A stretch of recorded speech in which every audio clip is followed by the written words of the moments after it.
kabajamtoota hordoftoota keenya nagaa fi jaalalli keenya bakkuma jirtanitti isin haqa qabu isiniin jechaa guyyaarraan tanaaf viidiyoo gabaabduu dhaamsa bareedaaf keessaa qabdu takka isinii qopheessinee jirra. Hamma xumura qophii keenyatti nu faana turaan isiniin jedha. Kan qopheessee isiniif dhiyeessu ani Muraad Aliyyiiti.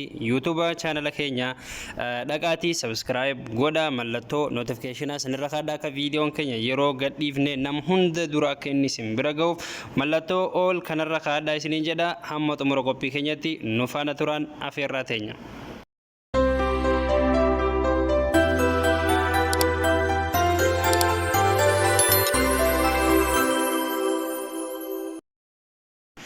سلامات سندقني السلام عليكم ورحمة الله وبركاته. ورينا من تبيرو هردفتان هندي كيسانو الشما هركفوني جرى جرتو سنين جتشا غارسا كنتا كنيتي سندورسنا نفانا درا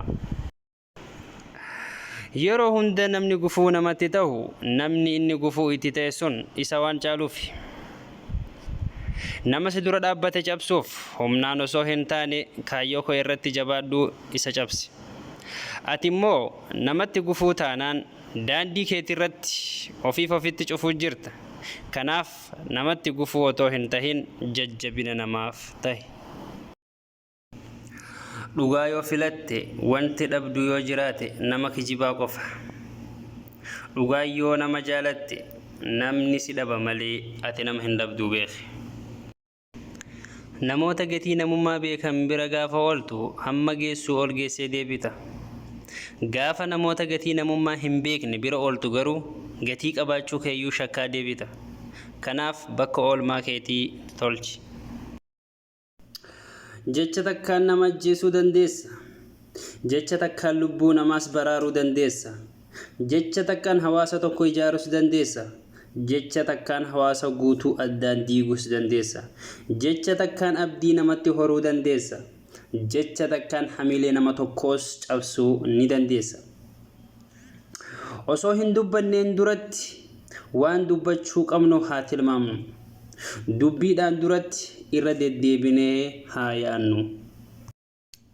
Akka feetes ta'e haala feete keessas jiraadhu, guyyaa feete keessas jiraadhu, biyya feete yookaan ganda feete keessas jiraadhu, waanuma hundaafuu jechoota poozitiivaa malee jechoota abdii nama kutachiisan hin dhaggeeffatin.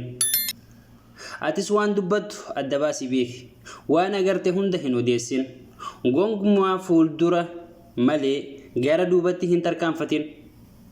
Yaadota siin hin malle hundaaf iddoo hin laatin. Addunyaa kana irraa wanti hin danda'amne hin jiru. Addunyaan kun walumaa galattuu waa lamaan gad dhaabbatte. Tokko ni ta'a, lama hin ta'u. Kanum takkaa jiraachuu yookaan du'u, takkaa hojjechuu yookaan hojjechuu dhabuu, takkaa jalqabuu takkaan xumuruu, deemuu yookaan hafuu wama lamaan kana. Waan tokko yeroo itti seentu waa lamaan kana quba qabaadhu. Ni ta'a yookaan hin ta'u. Bakka kanuma ala wanni biraa hin jiru. Maal akka namaaf gootu caalaa maal akka namaaf taatutu murteessaadha. Kennan tokko kan itti gammaduu qabdu qaala'insa wanta sanii osoo hin taane, beekamtii waan sanii osoo hin taane nama kennaa san siif kenneetu murteessaadha. Kan si gammachiisu abbicha kennaa san siif kenne malee mi'a yookaan immoo wanta san siif kenname sanii miti. Garuu nama haalaan sitti hin dhiyaanne, kasi hin kabajne tahee kennaa guddaa fedhe siif kennus sitti hin tolu. Sababni isaas namni waan san sitti hin tolleef kennaan sunis sitti hin tolu.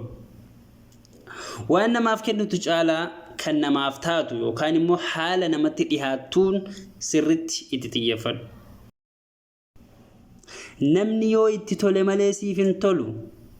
Kanaaf nama yeroo ati barbaaddetti siif hin taane kanarra hin eeggatin, kan sirra sitti yaanu hin jiruuf waan ta'eef biroo.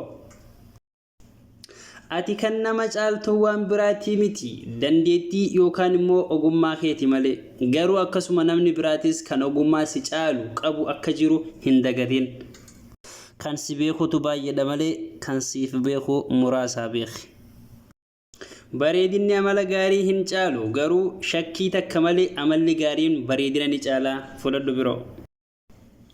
Akkuma nyaata garaa keenyaaf nyaannu osoo sammuu keenyaafis nyaannee baay'ee gaariidha. Sammuun keenyas soorata ni barbaada.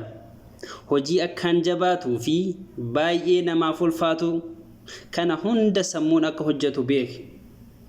Maashina baay'ee nama danqisiisan kan saffisaan hojjetan kana baay'ee nama kan ajaa'ibsiisan garuu isa osoo hin taane kan nu dinqisiisu yookaan immoo kan nu ajaa'ibsiisu qabu nama maashina san hojjetedha. Ilmi namaa ofiifuu maashina walxaxaadha. Sana caalaas garuu kan nama dinqu Rabbii nama san uumedha. Jaalatamtee argamuuf gaarummaa heddummeessuu qabda. Aarii dhiifamaan goolabuu qabda. Seequu heddummeessuu qabda. Fuula guuruu dhiisuu qabda.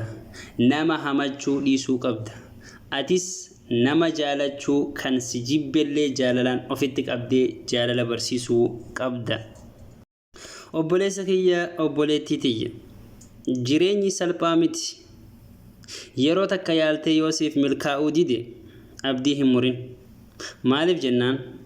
Haanni nu deddeebii keessa dhagaamura waan ta'eef dammaqi. Obboleessa iddee itti kufte hin ciisin. Ol ka'ii deemi.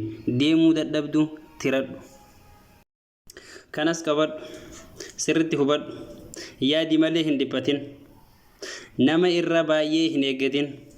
Dandeettii keetti fayyadami. Dogoggora kee irraa baradhu. Ofitti amani. Dandeettii kee beeki. Otuu beektuu hin mufatin. Waajahan kana ilma namatti hin himin. Tokko karoora kee namatti hin himin. 2 dadhabina kee namatti hin himin. 3 kufaatii kee namatti hin himin. 4 iccitii kee namatti hin himin. 5 sochii kee kan gara fuulduraa namatti hin himin. Inni 6 ammoo galii kee yookaan immoo qabeenya kee ilma namatti hin himin. Assalaamu alaykum warahmatullahi wabarakatuh. Olmaa gaarii keessa naaf oola. Egaan jaalatamtootaa fi kabajamtoota hordoftoota chaanala keenya viidiyoon kun yoo kan isinitti tolu tahe like, subscribe, share gochaa chaanala keenyas subscribe nuuf gochaa. Chaanalli kun chaanala keessanii galatooma ulfaadhaa isiniin jedha. Olmaa gaarii.